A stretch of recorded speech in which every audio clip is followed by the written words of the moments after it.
मित्रों, मृत्यु हमारे जीवन का अटल सत्य है। यानी जिसने भी इस मृत्यु लोक में जन्म लिया है उसे एक न एक दिन इस लोक को छोड़कर जाना ही पड़ेगा। श्रीमद् भगवद गीता में भगवान कृष्ण ने कहा है कि आत्मा एक निश्चित समय के बाद शरीर को त्याग कर दूसरा शरीर को धारण करती है। अर्थात शरीर तो नश्वर है जबकि आत्मा अमर होती है। अब आपके मन में यह प्रश्न जरूर उठ रहा होगा कि अगर आत्मा अमर है तो किसी की मृत्यु के बाद आत्मा का क्या होता है। तो मित्रों, मैं आपको बता दूं कि मृत्यु के बाद आत्मा का क्या होता है। इसका वर्णन सनातन धर्म के पवित्र पुराणों में से एक गरुड़ पुराण में मिलता है। इसमें यह बताया गया है कि मृत्यु के कितने दिनों बाद आत्मा यमलोक पहुंचती है और यमलोक के रास्ते में उसे किन किन यातनाओं को भोगना पड़ता है।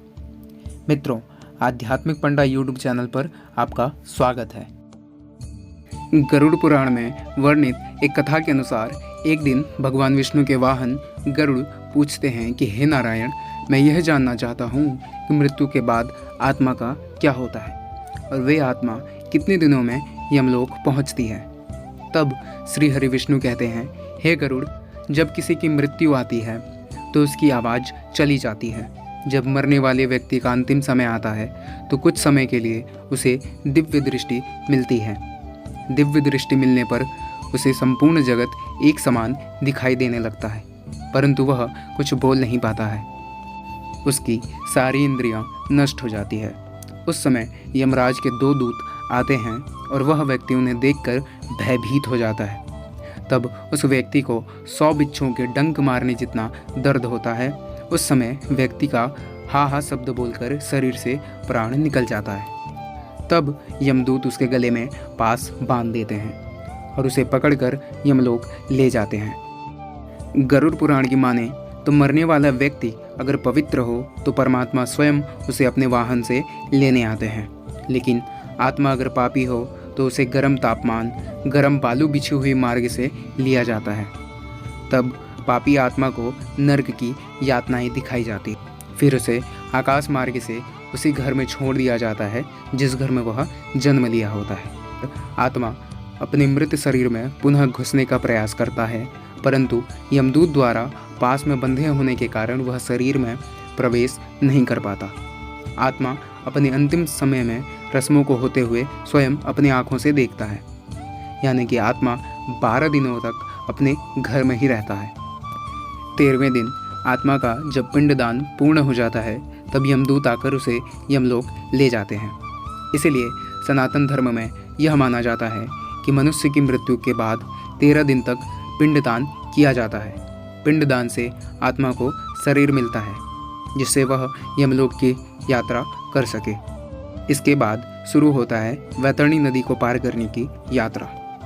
अगर मनुष्य ने जीते जी गौदान किया हो तो उसे उसी गाय की पूंछ पकड़कर वो वैतरणी नदी पार करता है। अन्यथा इस नदी को पार करने पर भी पापी आत्माओं को कई यातनाओं से होकर गुजरना पड़ता है। गरुड़ पुराण में वैतरणी नदी को गंगा नदी का रौद्र रूप कहा गया है। यमलोक का मार्ग 99,000 योजन दूर है। वैतरणी नदी को छोड़कर यमलोक 86,000 योजन दूर है।